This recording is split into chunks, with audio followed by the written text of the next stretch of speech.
So we've never done this before. We thought it'd be interesting to have an evening where we basically talk about our incredible customer service team that we've put together. When we opened this store in 2018, that place back there was basically a glorified make-ready department. If I ever went back and asked those guys to do anything that they're going to talk to you about tonight, I would have gotten laughed out of here. But with the guidance of Cole Buchanan over here, one of our part of the ownership group, the general manager, he actually runs the Airstream store.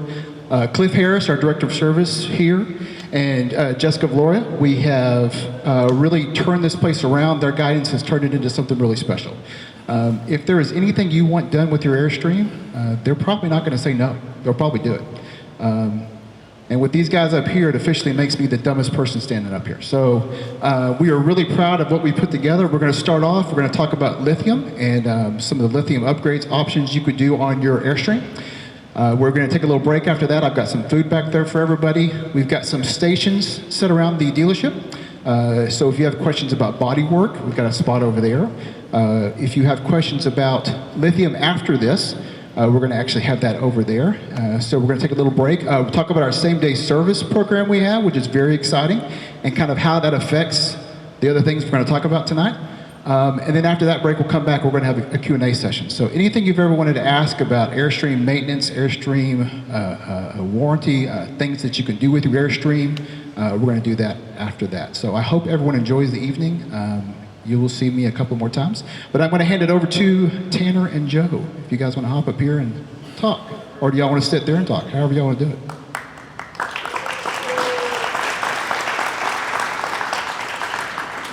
I'm Joe Johnson. Hey, can everybody hear me okay? Or do I need a mic? Need a mic.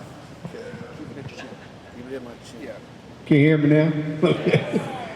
All right. I want to thank all of y'all for coming out, and we want to talk to you a little bit about the lithium upgrades and solars, and hopefully they're helpful. Some of the things that you might want to take into consideration is what kind of camping are you going to do?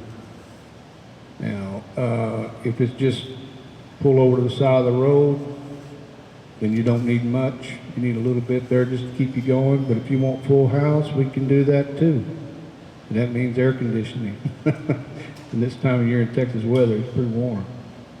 But what we're going to talk about is the lithium upgrades that most of your, what we'd have to do is look at each RV individually to see what kind of an application that you would need, what's in your RV already, and you may have to upgrade a few things like, say, inverters, converters.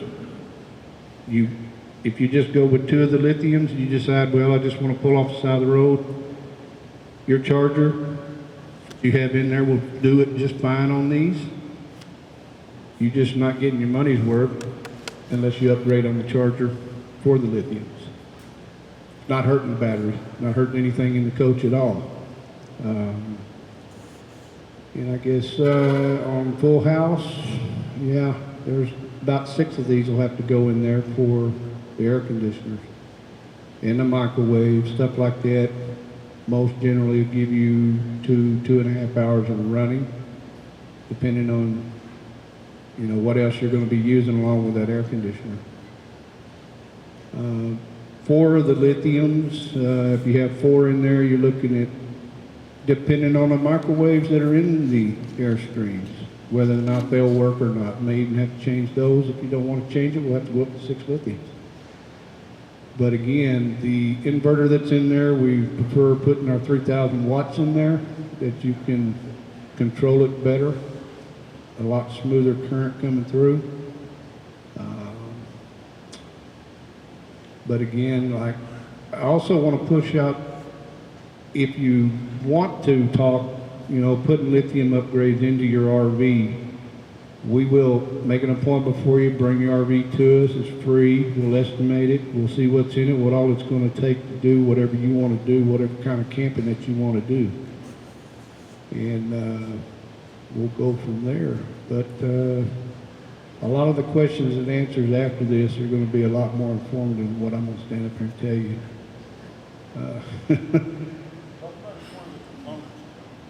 The ones on here? What we have right now is we have a solar setup right here that's Bluetooth. You can operate it to what it's doing or change things if you want to along the course.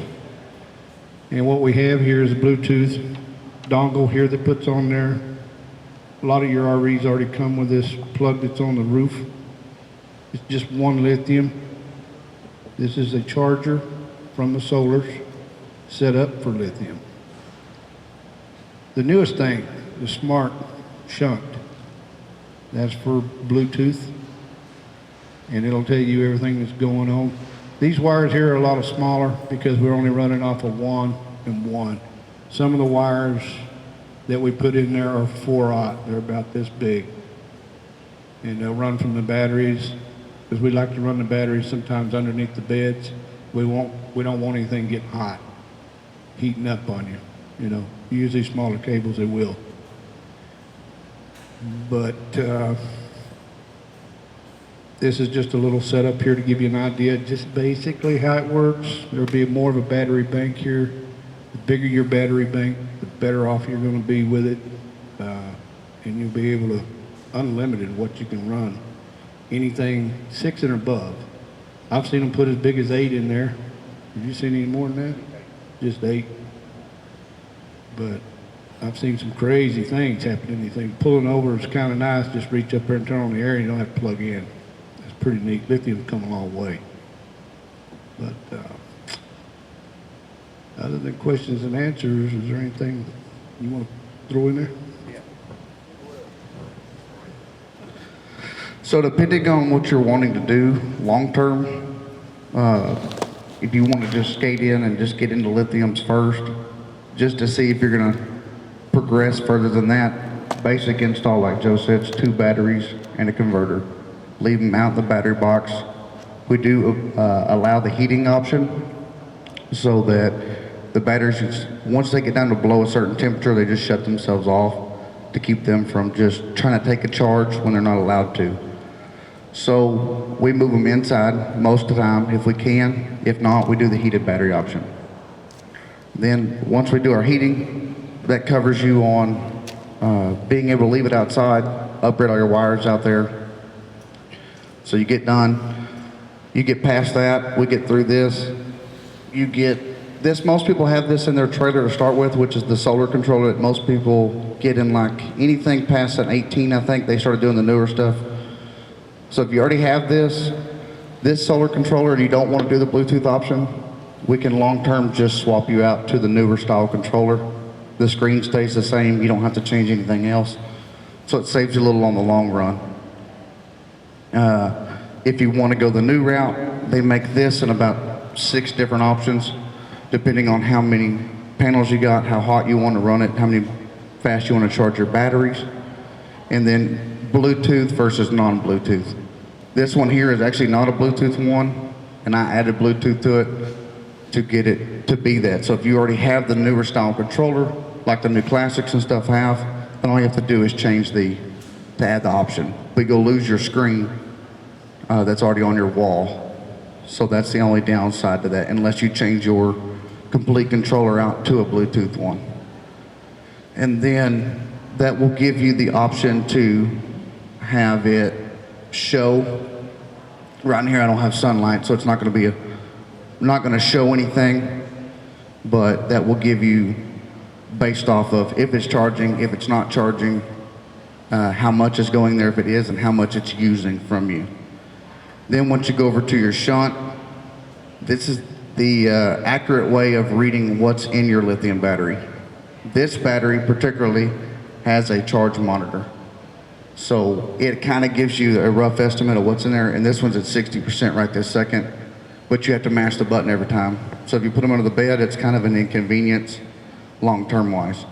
So we generally go to the app and we get the shunt put in. You won't have to mount anything on the wall, so no holes drilled in the wall, anything like that, but you do have to have a Bluetooth cell phone in order to operate that. They do make an option for the shunt with the monitor, but we have to mount it somewhere in the coach. So we have to either drill into a wall panel or a wall where, like next to your switches, or on a inside interior sheet. Then you get a more accurate long-term wise. It'll tell you exactly what's in that battery to the T. and then it'll show you what you're taking out of it, and then you'll also know what you're putting back into it. So if you're on the side of the road, you're running the solar panel, then you'll know if I'm using more than I'm putting in, obviously it's going to be going down while you're sitting there.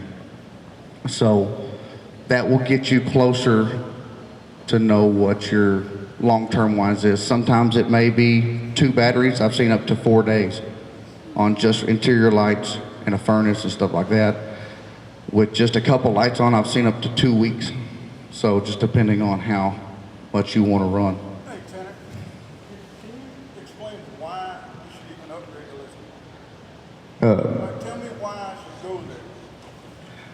So person to person, the regular lead acid battery is good somewhere between 50 and 70 cycles of draining all the way down and draining and coming back up. On a perfect day, perfect conditions, about a 2 to 3 year old battery. Your lithium, once you upgrade, AGMs are about the same, they'll go a little bit longer. Once you go to lithium, you go from, on the Battleborn's statistic is 3,000 to 5,000. So it's more upfront, but in your long run, it's like a 10-year-old battery.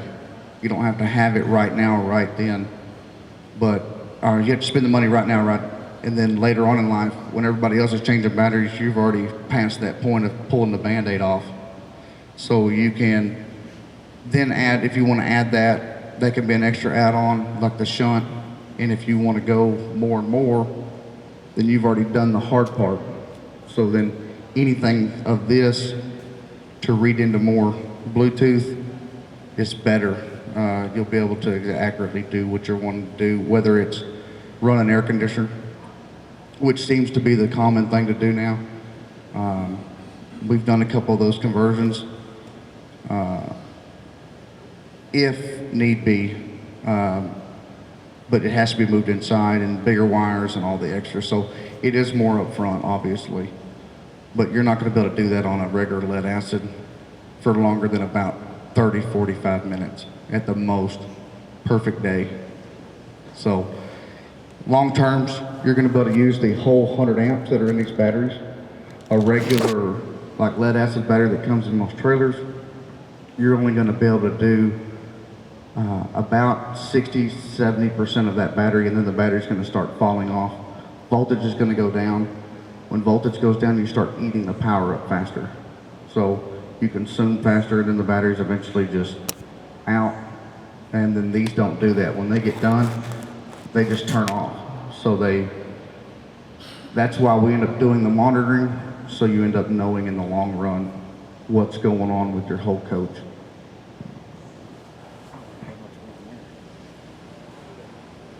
Anything else you want to do? All right, I think that's what's up.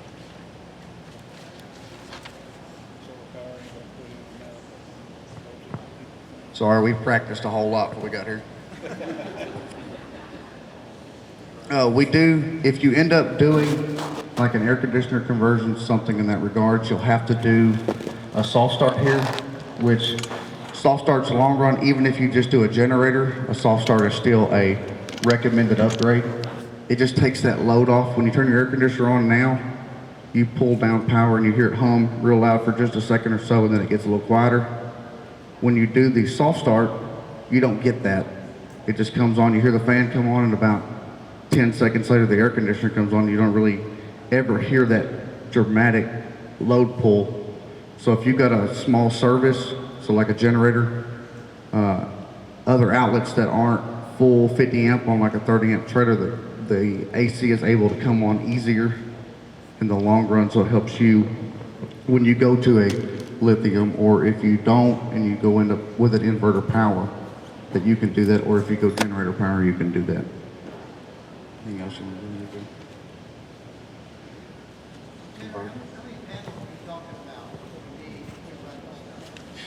Just depending on more or less what you want. That the normal roof only accepts 3. So that's based off of the factory wiring, which this is factory wiring here, to about 10 gauge. If you go anything more than that, it would have to be up, you'd have to step up your wire, which would be running new wire from the roof all the way down to the existing. Just a little more factors that factor into how much you can get. I mean, I've seen as many as 13 on a roof here. So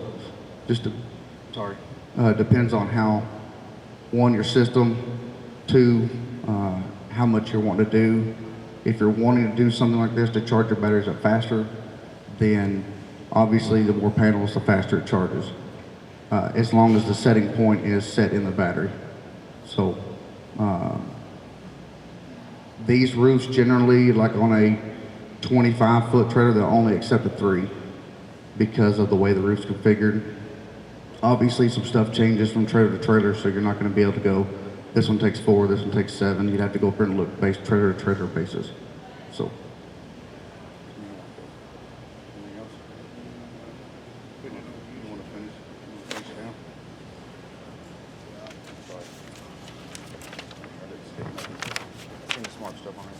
Yeah, there's one other thing there on these solar panels. When you're using them, you can put 3 or 4 up there, but if you're not monitoring this thing, you're going to outrun them, because these things will throw in they got high voltage in them, but low amp going back in, and the amp is what you want to keep in these batteries.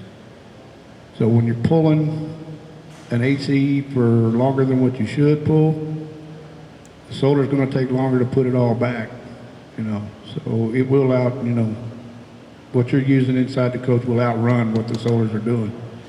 They're there just to help and throw back trickle charges back into it. And the good thing, like he said, the good thing about the lithium batteries is they got built-in PC board in them. They get down to a certain voltage, they will shut down. That's saving the battery until you pop them back, and then they'll come right back up to where they dropped off at, which is probably around, I think it's 12.1, isn't it? I think so. Yeah, I think it's about 12.01. But I've seen these things run, and golly, like you never even see the bolts move, but they will. They'll get there. That's about all I got. Let me see if I can just ask you a question to kind of get this going just a little bit. So, obviously these guys are great technicians. They're not the world's best salespeople, right? So, but I didn't ask them for that. What I asked them for is just to kind of give up and give you a good explanation about why you would even want to consider this. There's a ton of questions on the internet, on the forums about why would we even want to do this. They are great at explaining it, just not maybe so great at presenting it. But so as we progress throughout this evening, we're going to take this table and go right over there, and these guys will be right there for some one-on-one. But just to kind of reiterate some of this, talk to me and talk to us about how much does this put out? You said it puts out very little. It's a trickle charge. How long is it going to take me to charge that battery? How long is it going to take me to charge 6 batteries, right? So if I'm using 6 batteries in my coach, running an AC on a soft start, I've got a couple lights on, is this going to charge? Can I shut everything off and half an hour later I'm going to be good? Or are we talking I need to sit out there for 3 days? No. Give me some type of reason. 90 watt panel, 100 amp hours in this battery. Talk to me about the math. Who wants to talk math? I can't count. I'll use your math, Cliff. Use my math. That's fine. I wrote a bunch of notes. Let's thumb through it. This is Cliff's math, so if anything's wrong, it's his fault. If you're an electrical engineer, this is not for you. So based off what it's got here, we're going to run 10 amps worth of power, 120 volts. So that's your power on the wall. It wants 3.5 hours. These panels here are 90 watt panels, each one. Your 10 amps that you're trying to get from your trailer at 120 volts, that's 1,200 watts of power. At 1,200 watts of power, you want 3.5 hours. You're going to need 4,200 hours of energy in order to create what you're trying to create. Now we're going to convert that from the 4,200 over to DC power. so we can use our batteries. Using that, we got 4,200 watts of an hour. Divided by 12 volts is 350 DC amps. So that would be four of these, I'm sorry, because they're only 100 amp hour apiece. So that would, or to get you there 3.5, so it'd be 4. Sorry, I can't read this. Yeah, you skip ahead. I skip all the time. So now we're going to take 1,200 watts, divide that by 12, that's 100 amp hours power. Then that's going to give you 3. I didn't skip ahead, I read it right. You did okay. I just skipped through it. Basically, So you'd have to have 4 to do the job that you're wanting to do on just 10 amps. So that'd be a converter, because they pull about 8 amps. So just to run a converter at 3.5 hours is going to take 4 of these. Just a little bitty math there. And on an air conditioner at 12 to 19 amps, depending on if you're in a blacktop parking lot trying to run this on the side of the road. So just load depending on what you're wanting to do. So if you're just going to be in there running a fan or so, you're not going to need as many of these. But if you're going to run your whole house plus a microwave plus your air conditioner at the same time, you're going to need a lot of these. So is that enough for you, Cliff? It's not enough. So, all right. So basically, the first question that we ask is, what are you doing? Right? So what are you doing? What are you wanting to run? That is the critical question, because every appliance that you want to run has a data plate on it that tells you how many watts it pulls, how many amps it pulls, right? And so that starts the math. So once you tell me what you want, don't tell me, once you tell these guys what you want, they start doing the math. They do this right here, and they say, okay, based on what you're telling me, here's what we expect that we're going to need as far as DC amps to be able to have available. And so based on DC amps, I say we're going to need 4 batteries. If we're going to need 4 batteries, we're going to pull some double-aught wire probably, right? Based on where you're going to want this thing located. That's whenever we start talking component level issues. So it all starts about, how do you want to use this thing? Like Joe was alluding to at first, a lot of people just want to travel, and whenever they're traveling, they just want to pull over to a roadside park and be able to sleep for the night, right? So you might need a couple lights on, you might need a CPAP machine, you might need a little oscillating fan just to get you through the night and then get on to the park. You may not need a lithium upgrade at that point. Your lead acid's going to be just fine. It's going to get you through 5 or 6 hours of taking a nap on the side of the road. But if you're some of these folks that especially this new wave type stuff of going, what's it called? Boondocking, yeah, where you're going to go off into the woods and just hang out for a week, right? And you've got 4 solar panels up on top, and you've got a couple of those suitcase solar panels. What you have to consider, this is nothing but a storage device. I've got storage electricity. And then how quickly do I want to consume it? That's where the math comes in based off what you're wanting to use. So they're really good. These guys are top notch as far as protecting you, wanting to ensure that the right gauge wire goes through, wanting to ensure that we monitor the systems. But the stuff that is out there now for this is smart. Right? The batteries have built-in circuitry to them. They won't allow them to get to the point to where they're no longer usable. The shunts are Bluetooth capable. They've got a little iPad up here to demonstrate, you can control all of this stuff. So that's where we really shine, is getting with you one-on-one, saying, what do you want to do? I can help you get there. No, these guys can help you get there. We can do the math. Yeah, they can do the math for you. And so that's what this is all about. We really want to be able to help you do that type of stuff. And we really want to be able to explain that stuff to you. But it's so one-on-one, because it's so dependent on what you want to do. That's essentially what we have to say about the lithium. I will happily let these guys answer some questions for the next 10 or 15 minutes or so. Your turn, Joe. Who's got a question? All right. How do you recharge the lithium if you're not doing solar? You go into a park and you plug in your Lithium converter. So the cool thing, well, I want to handle this right off the bat. The cool thing about lithium, okay, so the question was, how do you charge lithium if you're not using solar? Can you just plug in or anything like that? So the cool thing about lithium is it will accept a charge from literally any power source. Lead acid batteries struggle a little bit to take a solar charge. Not that they won't, they just take longer, right? Everybody talks about these charge faster and better, especially with a lithium converter. It's not required.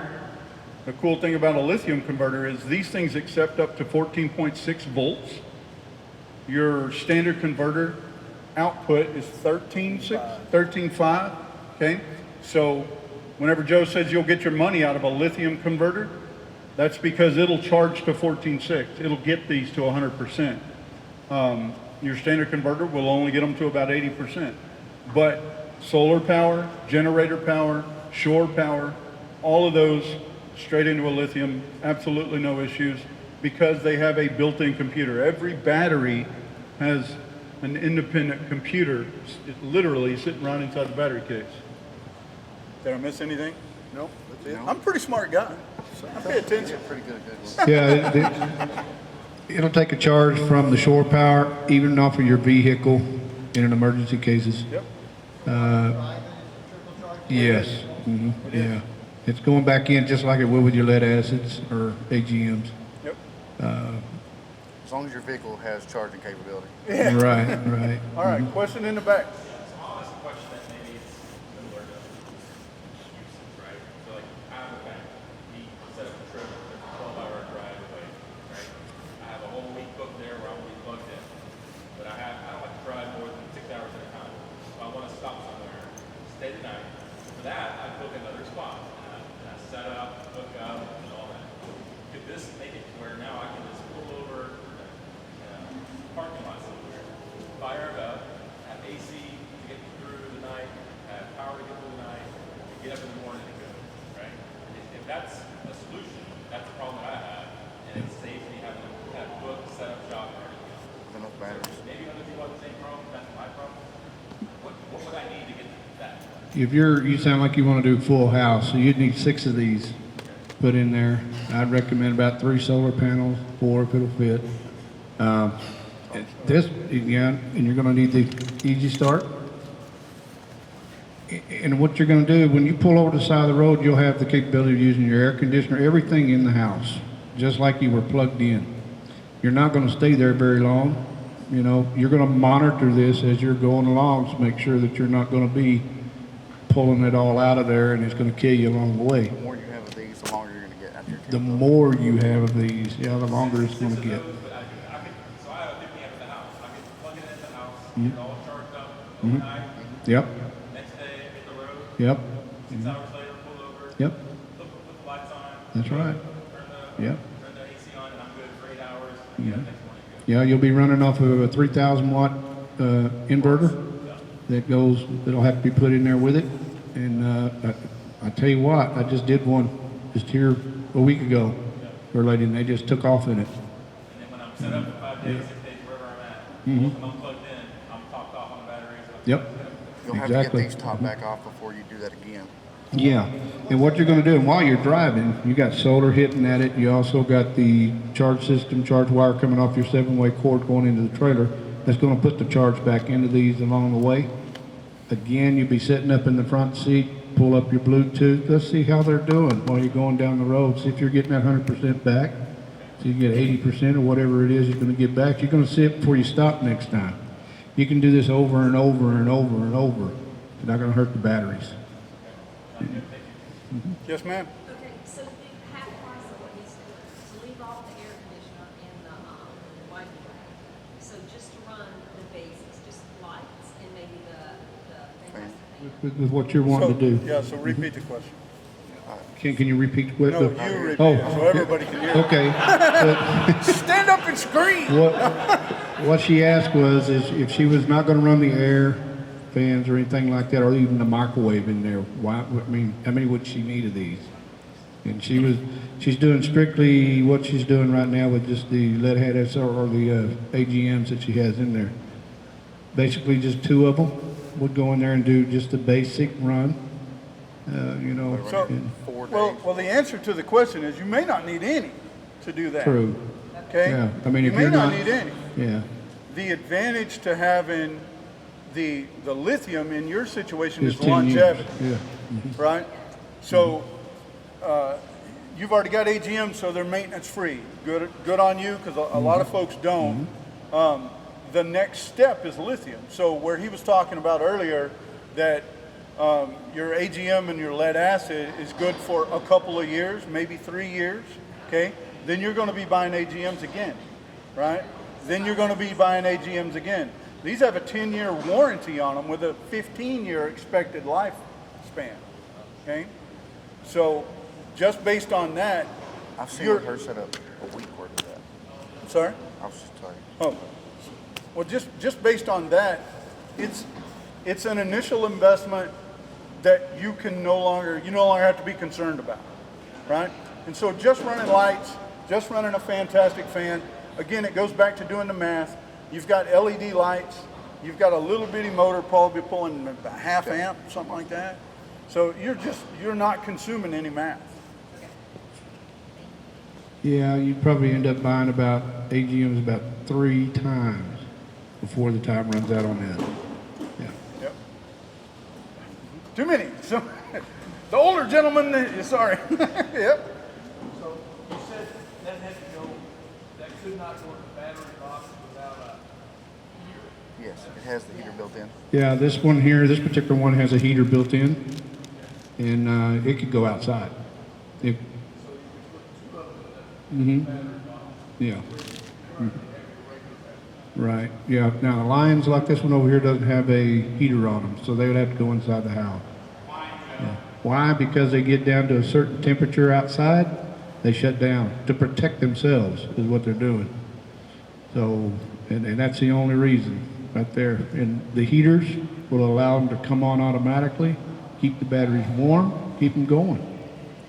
And, but then again, there again, you know, you're looking at lithium. If you want this high dollar thing inside the house, where they're safe, that's good too. I get that.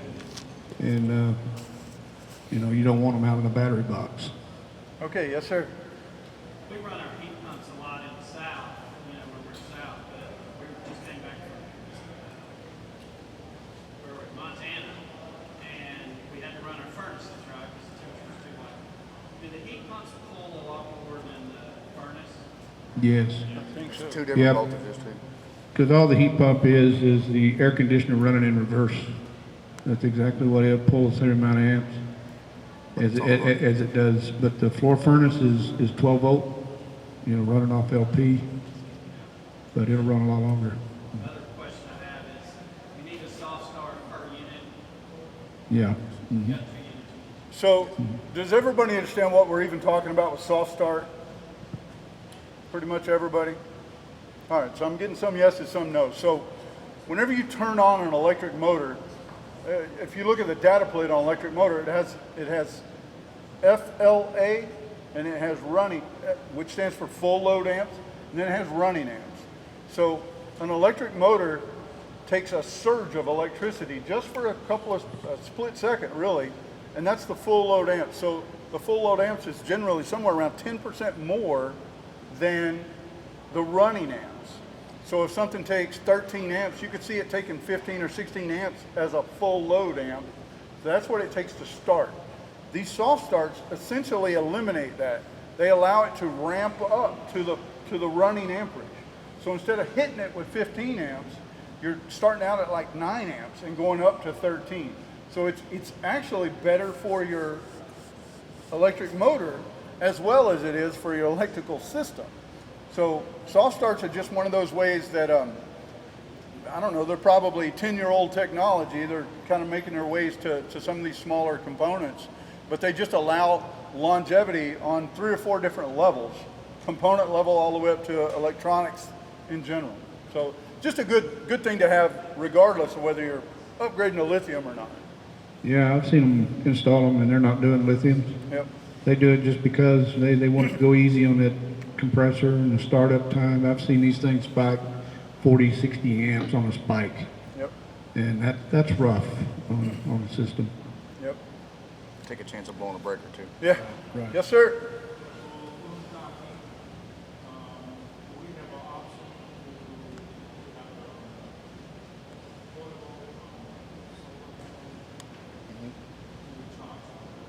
So repeat his question. Do they have an option to have portable solar? Yes, most all of these Airstreams are equipped with that, and we hook those up as well. So you may have 3 of these sitting on the roof, and you still have the option to put a suitcase out if you like it. You know, one that'll go out on the ground. Is that what you're talking about? Yeah. Yeah, we're going to get one. You can see it. As a matter of fact, the lithium job I just did last week, the lady just took off, I just told you about. I had 3 of these on her roof, and she bought a suitcase anyway. And she's going to throw that on there too, because a lot of times you park, you'll be in the trees, set it out in the sun, and come on with it. This is one right here. Yeah. Yeah, so these are essentially the same thing you're looking at up here. And we'll have it whenever we move the table over there.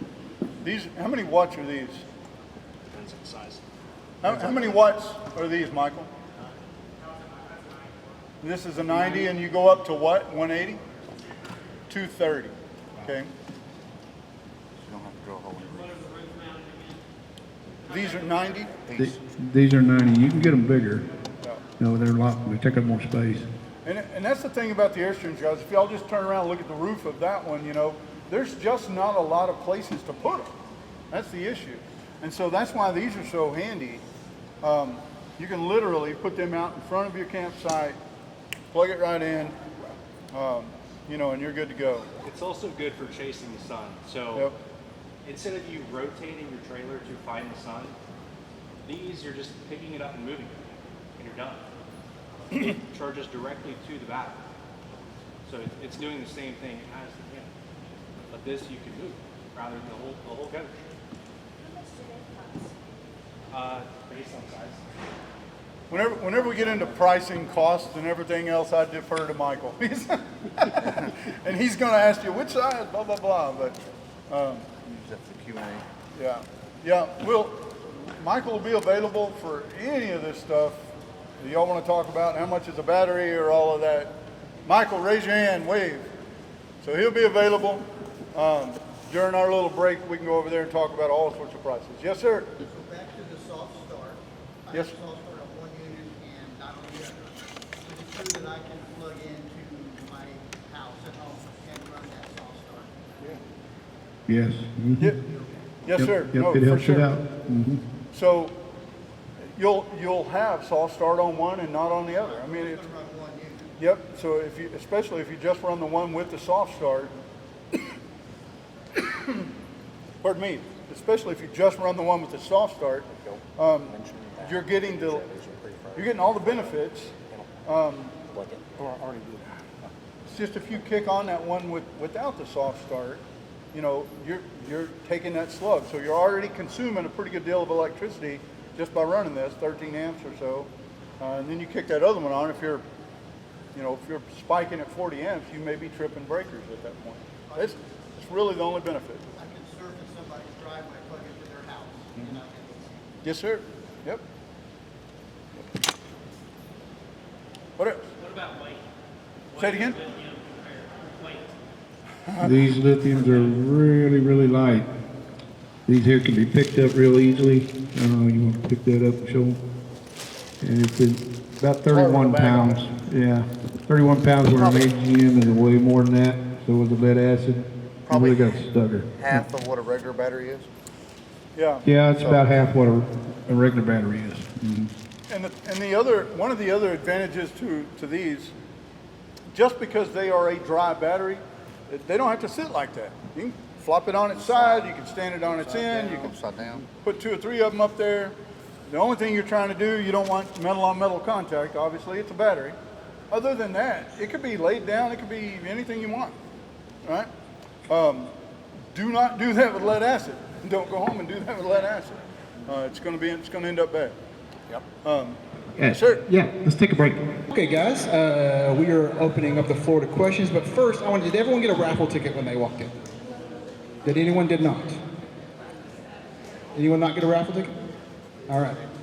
We are going to pick a winner. Where is the bag here? All right, y'all got your numbers out. It's free stuff. Everyone wants free stuff. What? You hold on. You hold on. All right. So we ready? Everybody ready? All right. All right. Let's see who it is. It is number 5380211. Oh, Cliff. Oh, there we go. We got one in the back. Woo-hoo! All right. Haley is going to deliver your beautiful gift bag. Thank you so much. I am now going to turn it over to Cliff. I'm going to let him introduce his team. Because I failed to do so, because I'm a terrible host. And then we are going to open up the floor for some questions. All right. As I introduce you, please stand up and take a bow. No. All right, I'm going to start off. Aaron Zahn. I'm just going to go down the line here. So Mr. Aaron Zahn. Aaron's over our make-ready department. He, whenever we deliver a new unit or a used unit, whenever we deliver a unit, he's the guy doing all the paperwork, checking all the boxes, making sure everything's, all the paperwork side of that's good to go. He's also the person that runs all of our paperwork to do our body work. I know that a lot of y'all didn't make your way down there, but you may want to. We staged an in-progress body shop job just to kind of give you an idea so you can see the inside of an Airstream trailer. Just take a look at it. So anyway, Aaron's responsible for all the paperwork on that. Next to him is Aaron Dominic. Probably most of you guys know him. He is our warranty service rider. So he's in charge of our same-day service. Really does a bang-up job at that. He's probably answers 150 phone calls a day, so manages to stay on top of 99% of those. 99. All right, next to him on the other table there, Mr. J.W. Morrow. He's one of our main body guys. We have 2. Next, I'm going to jump over to the body side, so Tom right behind him. So both of those guys, they're our sheet metal technicians. Whenever you crash one into a tree, which I hope you never do, but if you do, JW and Tom take care of you. They're gotten really good at that stuff. Next to JW, the old man on the team, Joe Johnson. Yeah. So you know that 99%? Yeah, so Joe is handling 99% of everything. He's our shop foreman, he's our master certified technician. He's the guy that whenever the rest of us start scratching our head, we run over and say, hey, Joe. Really good guy. All right, starting back down here, we've got Charlie. His claim to fame 90% of the time is hitch work. So anytime you come in and need hitch adjustments, or if you're taking delivery, he's the guy that's going to make sure you don't go down the road doing this stuff. So top-notch guy right there. Blank seat, next to him, or next to the blank seat, you've got Chris, our YouTube star. So anybody that's taken delivery from here, most likely you've taken delivery from Chris. Top-notch guy, knows almost everything there is to know about how these things function. Then again, you've got Tom. Right next to him, you've got Miss Brandy. So about 40% of the time, whenever you call in, you're going to hear Miss Brandy. She's going to try to direct you over to one of the advisors, or a lot of times she'll be saying, hey, Joe. Yeah, exactly. All right, next to her, you've got Tom. Tom Hernandez. He's our service advisor typically for whenever you're out of warranty. So we call that customer pay if you're looking to just get a lithium upgrade. Okay, a lot of times you're going to be talking to Tom. Wow. Then you've got Tanner. Yeah, it's just Tanner. No, Tanner's a really good guy. He's obviously lithium upgrades, lift kits. He's kind of our jack of all trades. Jumps in and just almost anything we can do, from dropping black tanks. He's our guy, right? Okay, and then right over here, standing up, first guy, Michael Kearns. He's our parts director, so he's actually over our parts department. All those little nits and bobs that we're always searching for, he's that guy. He's my parts guy. Whenever we can't find it, we go banging on Michael. Right next to him, you've got Miss Jessica. She is our service manager here for Airstream. Yes. So I took a leap of faith and imported her from California. Don't hold it against her, but she was working. She is very awesome. Yes. And then last but not least up here, we've got Mr. Logan. He came to us and has really been a stellar performer in our parts department. So give these guys a hand. They work hard. They stayed late today to try to help you guys out. And they really are a top-notch team. I couldn't be more proud. And how about a round of applause for Cliff?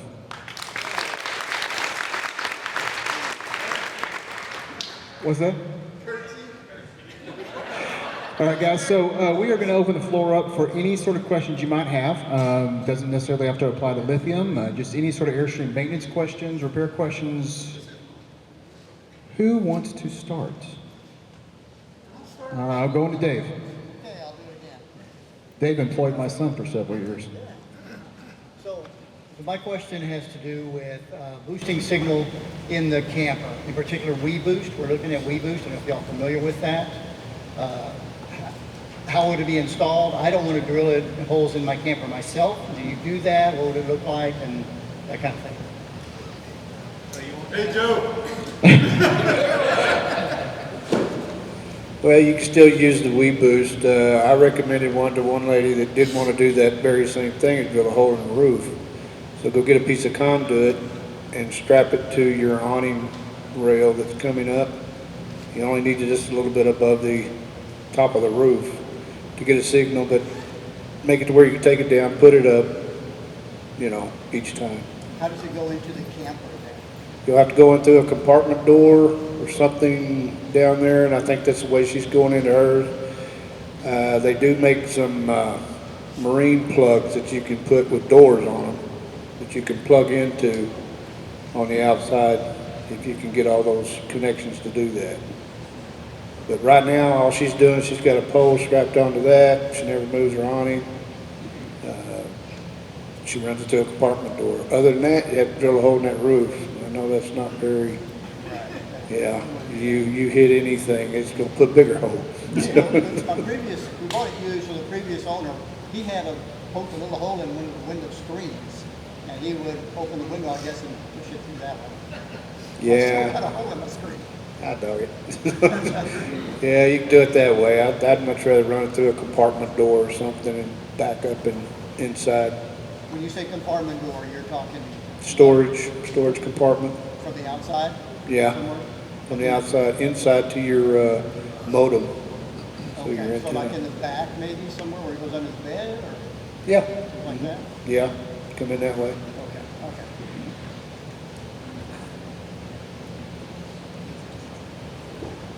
All right. You want me to stick the mic in your face? You want me to say it for you? So, when you're able to go out and the weather changes and goes to cold, when do we train, going from here to what happens? Yeah, so she's asking about winterization and cold weather and kind of in travel. So you're going from one place to the next place and you get stuck somewhere cold in between, guys. So what precautions should she take in that sort of instance? Hey, Joe. Poor Joe. Well, what I would do is hit my low points, one thing. Now, some of these Airstreams now, the newer ones, well, I think they started back in 18, I think, or maybe been 2019. But they've got a spot there on your water pump now where you can suck the antifreeze up into the system. That's pretty easy to do that. And then when you get to where you're going, just turn it on the pump and it'll flush it right out. I think she's more concerned, Joe, if she's going from a hot climate to a hot climate and there's a cold climate in between. Yeah. So she's not necessarily going to stop, right? You're just. Oh, okay. Yeah. You're stuck in the cold weather. You didn't mean to be. Right. Yeah, winterize the unit. Yeah, don't run a chance on that. I'd like to Now- jump in a little bit. I'm saying you're going to turn your furnace on for any water you have going throughout all your lines. That heat will radiate from the inside of the trailer out and keep your pipes and things from freezing. And so,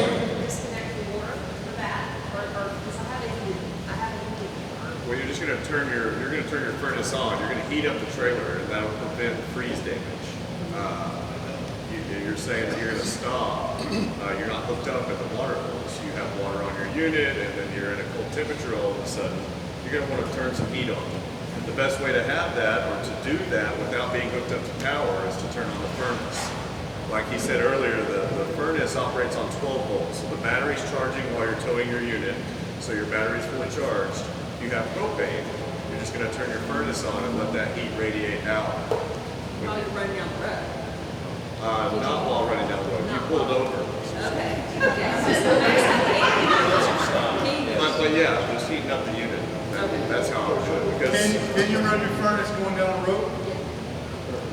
Not recommended. yeah, not recommended. So your furnace has a vent on it, right, to the outside.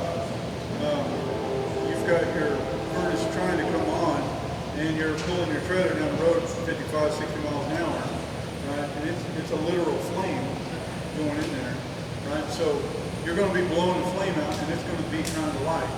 Blowing it out, kind of light, blowing it out, kind of light.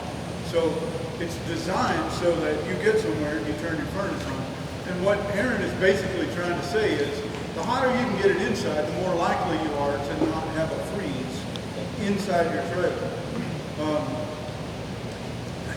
I guess it kind of comes down to one of those, it depends, right? If you're going somewhere and you're going to go through camping 4 or 5 hours on the side of the road in 10-degree temperature, it's horrible out there, right? You need to winterize before you ever go. But if you're going to get down to 30, you're probably going to be fine. At 28, you're probably going to be just fine. But that's one of those things that starts to get really tricky, because what freezes first is always the little bitty orifices or the bends, right? And so you're rolling the dice. You're taking a chance. So if you can winterize it, travel, get there, de-winterize it, it's pretty easy, right? Then you're in good conscience. I can say, yeah, do that, and you won't have any problem. And winterizing the trailer, $50, $80, something like that. You've got really good insurance that you're going to arrive and be in good shape. freeze damage will be a lot more expensive than that. Oh, a lot more expensive. Who's next? Who's next? Next question. All right. Okay.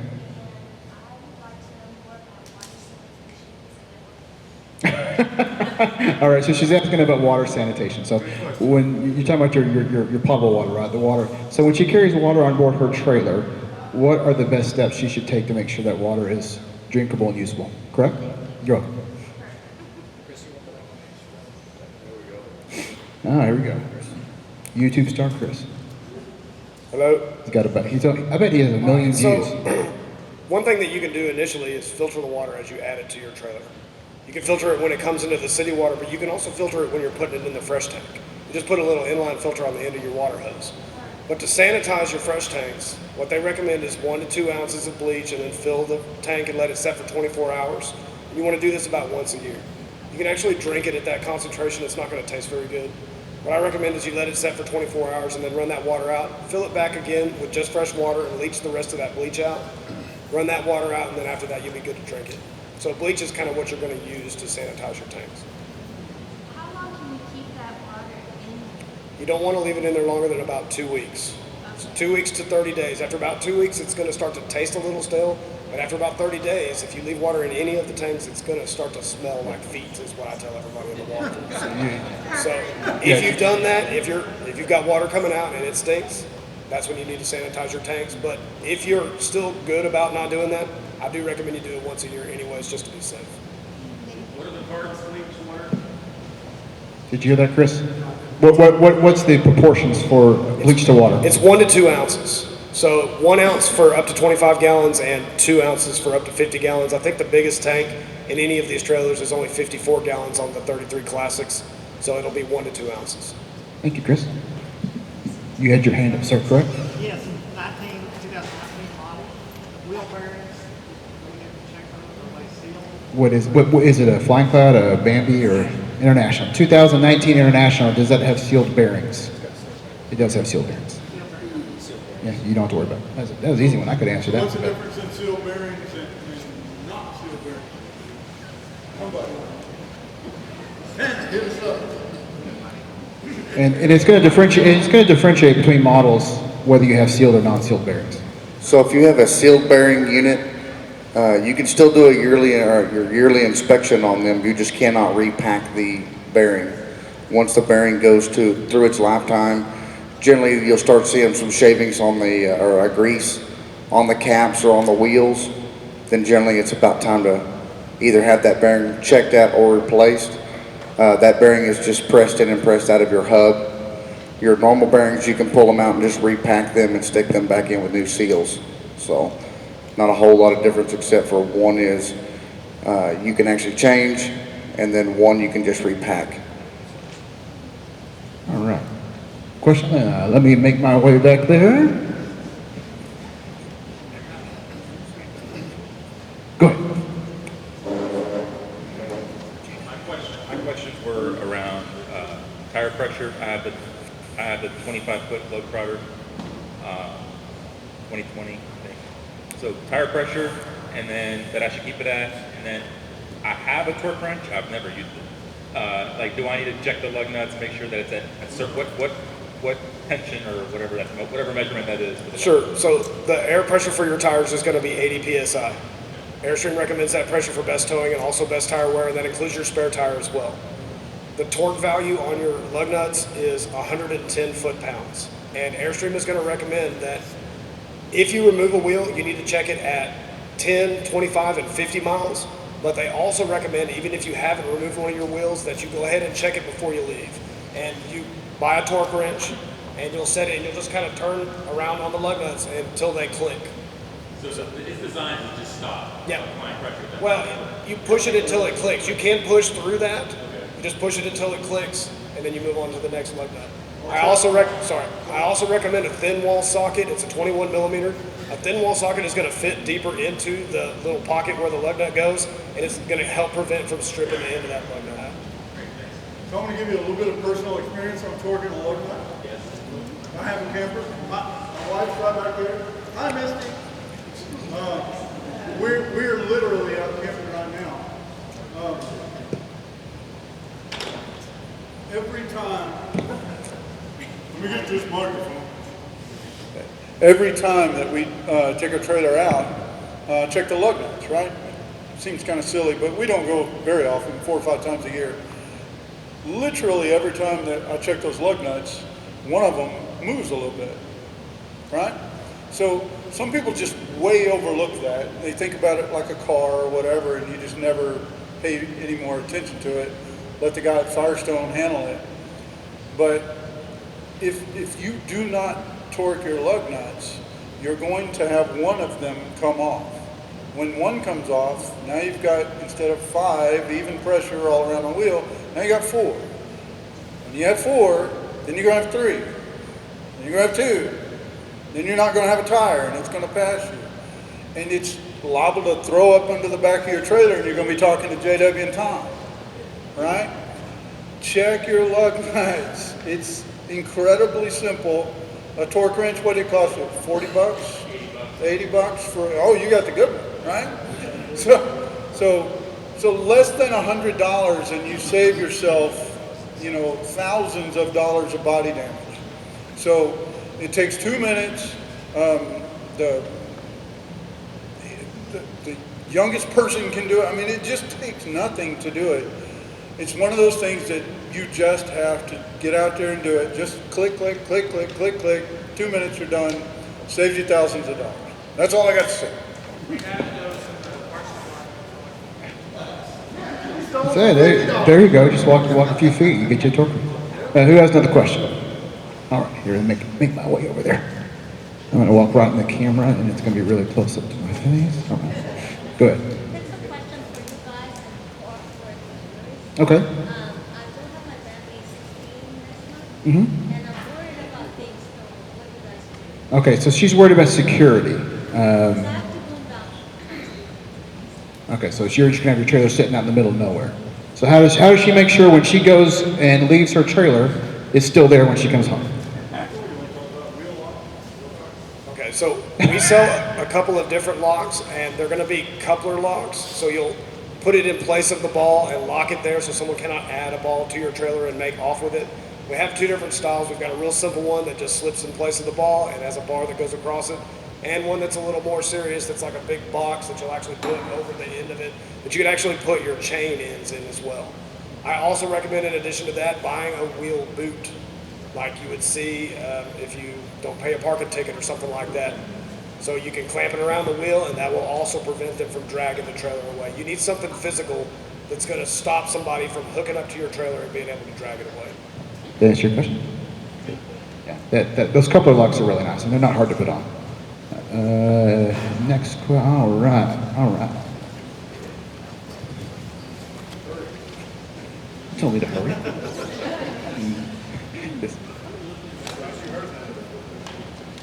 How many lithium batteries can you put into a Base Camp 16? Sounds like you set up to a punchline.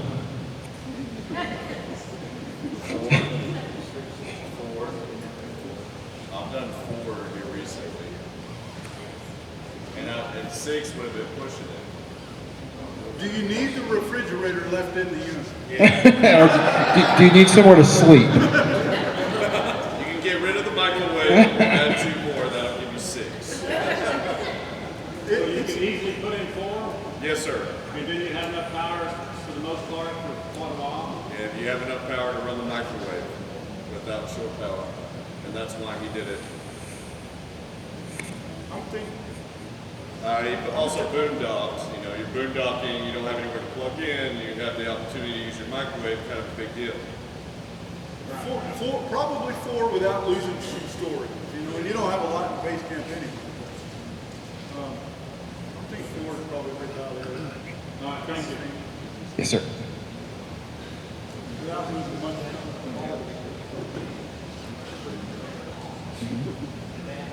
Running down the road with your propane refrigerator on, is that okay? Yes.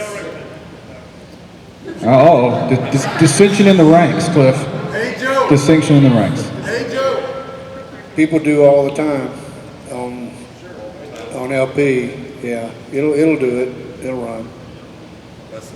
Yeah. They should probably shut it off when they put fuel in the car. Probably what? Shut it off when they put fuel in the vehicle, correct? Yes, that you need to do. But yeah, you have to run it going down the road. Things will get hot. YouTube man, what is his opinion on that? Chris. Oh yeah, YouTube man. That's your new name, Chris. Your YouTube man. What is your opinion on it? My opinion is that I won't endorse it. When I took the propane class, they said that specifically there are 4 states in the nation that highly regulate everything that goes down the road, including propane. And while it will physically work, the refrigerator will run on propane as you're headed down the road. If a police officer pulls you over and cites you, they're not going to want to hear the excuse, well, the folks at Airstream said this was fine. So what I always tell folks is this is your trailer to use as you see fit. It will physically work. I would personally not endorse that. Good answer, Chris. He's also a lawyer. Did y'all know that? Thank you, Chris. Thank you, Chris. Anybody else? Questions? Oh, man, everyone's getting excited now. You guys are impressing people. All right, I'm going to go here and then I'll go to you next. Yes, sir. Okay, switching tow vehicles, these are a rule of thumb, what height you should have your ball to do tow vehicle. What is that? When you're switching tow vehicles, what's the general rule of thumb for the height of your ball? Well, the main thing is when you switch vehicles, there'll be a height difference if it's higher or lower. What you want to happen is you want the ball to return back to the same height from the ground as it was originally. Because your trailer, when it sits level, especially Airstreams, they're all pretty much about 21 inches from the inside of the coupler to the ground. And depending on what kind of tow vehicle you have will matter what the ball height will be. For instance, if you have a dually, it's going to be about the same. If you have a 1 ton, it's probably going to be 1.5 inches to 2 inches higher. So let's say you get a pickup that's 2 inches taller. Now we got to get that ball dropped down 2 inches to compensate for the height that you've added. So basically, you always want the ball to be in the same position in relation to where it needs to be with the trailer. That's pretty much the rule. You can't go to like 21 inches height to do tow vehicle things to be safe with that. If I get what you're saying, if the new tow vehicle is the same height, It's not, it's not. What's the difference? probably about 4 inches. Is it 4 inches taller? Is the tow vehicle 4 inches taller? Yeah, you gotta get that ball down 4 inches and back to where it was. So that you're gonna need a longer shank. So instead of like a 7-hole, you're gonna need maybe an 11 or a 9. Yeah, something like that. So the key to towing a trailer, any of these trailers, is level. They need to be level. Yeah. So you want to pull it as level as possible. So no matter how high your truck is, right, they make all those different shanks to compensate for the height. Because whenever you're hooked up, full weight of the trailer on the truck, and you've got your sway control hooked in, is the trailer level? That's the goal, to get the trailer level. You want the same weight on, I was going to say all axles, but you want it level going down the road. You never want to tow like this, you're wearing out back tires, like this, you're wearing out front tires, everything level. Yeah, it gives you control. Yeah. So the original vehicle was involved at 23 inches. And they said there's going to be a little squat. The new tow vehicle is not supposed to squat. There will, but depending on what kind of bars you have for weight distribution, it can compensate for some of that. So that would be something that I would want to look at, actually bring in and hook up and see what it's doing and how it's reacting to it, and then I can make the corrections, whatever would need to be done. And as far as the bars themselves, having a different vehicle doesn't affect the tongue weight. The trailer is still going to weigh the same on the front. So you don't have to make too many adjustments there. It's just a matter, like Cliff said, get that ball in a position, where the trailer's level. That's the main thing. And we can do that. We do it almost every day, actually. People come in, they buy new trucks almost every day. Say, hey, Charlie, can you come look at this? And, That's a one-day thing. It's probably a 5-minute thing. It's pretty quick, Charlie, right, when you do it? Yeah. It takes unless we have to come up with another part. Like if we don't have a certain stinger or something, we may have to order it or go somewhere and buy it, bring it back. But for the most part, doing adjustments, it's just a couple of minutes. Yeah, it's no big deal at all, usually. And a lot of times I can probably just adjust what you already have. Sometimes we don't even need to add anything or take anything away. So we'll look at it for you. Thank you, Charlie. Bring it in. Yes, sir. I have a dual AC unit, zone 1, which is I have your question right here. I was going to ask it. So what he's asking, and this is a question that I would get a lot when I was in sales. So you got 2 zones on your Airstream. Which is the front, which is the back? A dual AC unit. What kind of unit do you have? 2021 25 RV Flying Cloud. Did you hear that, Chris? 21 Flying Cloud, 25 RV. Zone 1 is going to be the bedroom zone, and Zone 2 is typically going to be the rest of the trailer, and that's true on almost every Airstream. The one exception that comes to mind is the 26U, which was one that they only did for a few years. That one, for whatever reason, seems to be reversed. I've also noticed that the bunkhouse is reversed. So Zone 2 will actually be the bedroom on that one, and Zone 1 is the rest of the trailer.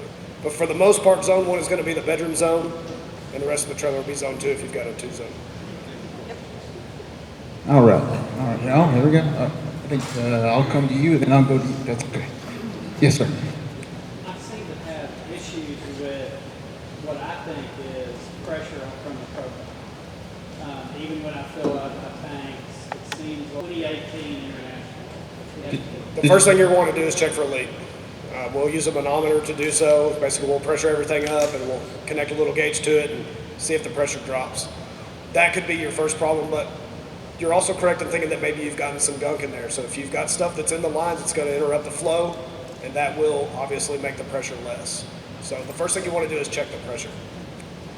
To check the pressure, how we have to certify we have to do that. Yeah, it's not something that you can necessarily do yourself. Is it your furnace, or is it just the stove doing it, or is it everything? It seems to be more the stove. More the stove? Yeah, so we probably check the burner, but we would check for leaks first. That's law. We have to do that. Everything we touch with LP, we have to I check. haven't noticed, it could be slowly going out, but I haven't noticed that it seems like it's leaking. Just seems like your stove is not flaming up as much as it used to. Do you get a lot of blue? Real low. You get blue flames more than you used to, or more yellow in it? In some, on a couple of the burners. It may be. Your burner's going to be cleaned up. It could just be your burners are locked up. Yeah, you can take those off. Another point of failure on these, you almost always have 2 propane tanks and you have a regulator right in the middle of those. So that can also be a point of failure. It could be, what am I trying to think of? The restriction could be right there in the regulator itself. It's a diaphragm regulator, correct? Yeah, so depending on, you said 2018, is that right? 2018. Yeah, so 19, 20, 21, if my math's right, 3 to 4 years old. So diaphragm regulator, depending on how much you've used it. It actually is worse if you haven't used it a lot. Because if you think about anything else with a diaphragm regulator, once it's closed, it kind of sticks and stays there. Right, so that could be another point of failure, but again, propane is one of those things that, it's state regulated. We just got, a bunch of these guys just got back from class. It's one of those things that you just don't want to play around with. We do a manometer check on these things. We can check it at your outside propane grill, or sometimes at the stove itself. We'll take a burner off and connect right there. And then we'll power it, we'll pressure everything up, and so many inches of water column. I mean, you guys know way more about it than I do, but basically you pressure it up, and then you sit there and basically start a stopwatch and see how much pressure, if any, that you lose over a given amount of time. If there's a leak, it shows itself pretty quickly. And then you're going around with a soapy water bottle, right? But it's probably one of those 2 things. You're either not getting flow or you're leaking. Cliff loves me. So I like the grease things, right? So can I just use regular machine, engine grease? Should I get down there, get dirty, get on the wheels, get in the axles, hit the stairs? What can I hit? Should I not hit? What are the things that we should be doing monthly or? Sure. So some things you can do monthly as far as hinges go, we recommend a dry lube. So we use a suspended graphite, so it sprays out, and then when it dries, it leaves graphite behind. And we recommend dry lube so that it doesn't attract dirt.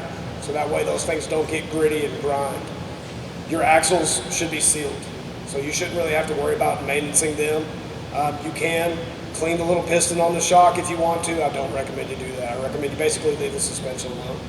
But also, once a month, go out there with a dry silicone and spray the window seals down. So that way your windows don't stick quite so much.